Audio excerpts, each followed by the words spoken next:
বৃহস্পতিবার রূপালী ব্যাংকের কেরানীগঞ্জের জিঞ্জিরা শাখায় ডাকাতি চেষ্টার ঘটনায় মামলা হয়েছে। 7 দিনের রিমান্ডে আত্মসমর্পণকারী 3 ডাকাতকে আজ তোলা হবে আদালতে।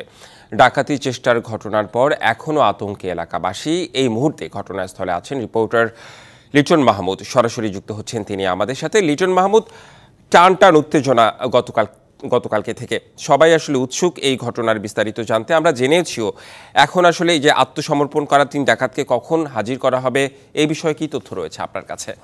আপনাকে ধন্যবাদ। এর আগে আপনি যেমনটি বলছিলেন, দক্ষিণ কেরানীগঞ্জে বৃহস্পতিবার অর্থাৎ গতকাল দিনভর যে টান উত্তেজনার মধ্য দিয়ে ব্যাংকটির যে ডাকাতির যে চেষ্টা করেছিল 3 তরুণ, সেই 3 তরুণকে কিন্তু ঠিক ঘটনার 4.5 ঘন্টার মাথায় গ্রেপ্তার করে কেরানীগঞ্জ মডেল থানায় নিয়ে যাওয়া হয় এবং সেখানে কিন্তু ব্রিফ করেন ঢাকা জেলা পুলিশ সুপার আহমদ মঈদ। এবং আজ ভোর রাতে কিন্তু ব্যাংকটির পক্ষ থেকে একজন কর্মকর্তা এই 3 জনকে একমাত্র আসামি করে একটি দস্যুতার অভিযোগ এনে মামলা দায়ের করেছেন। এবং পুলিশ আমাদেরকে যেটি জানিয়েছেন, আমরা কথা বলেছিলাম দক্ষিণ কেরানীগঞ্জ থানার 25 বছরের ওয়ারেন্টিযুক্ত দীর্ঘস্থায়ী দরজা প্রোটেক্টর, আধুনিক ও মজবুত দরজা।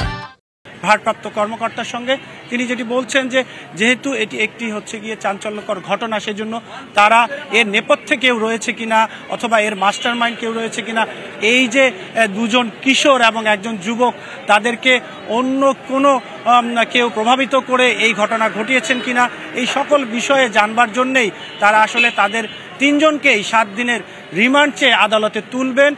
তিনি যেটি বলছেন যে আজ দুপুরেই 2টা নাগাদ তাদেরকে আদালতে তোলা হবে এবং সেখান থেকে যদি আদালত অনুমতি দেয় তাদেরকে রিমান্ডে নেওয়ার সেই তারপরে আসলে এর নেপথ্যে কেউ রয়েছেন কিনা সেই বিষয়টি জানবার জন্য তারা কিন্তু হচ্ছে গিয়ে এই রিমান্ড আসলে আদালতের কাছে চাইবেন।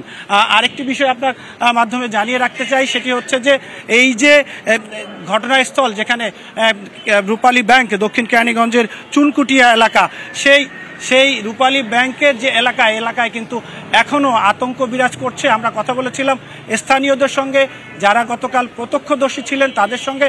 তারা যেটি বলছেন যে গত 20-30 বছরেও তারা এ ধরনের কোনো ঘটনা এলাকায় দেখেননি। যদিও খেলনার পিস্তল দিয়ে ডাকাতির চেষ্টা করা হয়েছিল, তারপরও এই যে আতঙ্ক, এটি রেশ কিন্তু তাদের মধ্য থেকে কাটেনি। তারা ভীত এবং শঙ্কিত। তারা আশা করছেন ভবিষ্যতে এমন ঘটনা যাতে আর না ঘটে, সেটির বিষয়ে সজাগ দৃষ্টি রাখবে আইন শৃঙ্খলা বাহিনী। রেদওয়ান, এই ছিল সর্বশেষ। জি, আপনাকে অনেক ধন্যবাদ লিটন।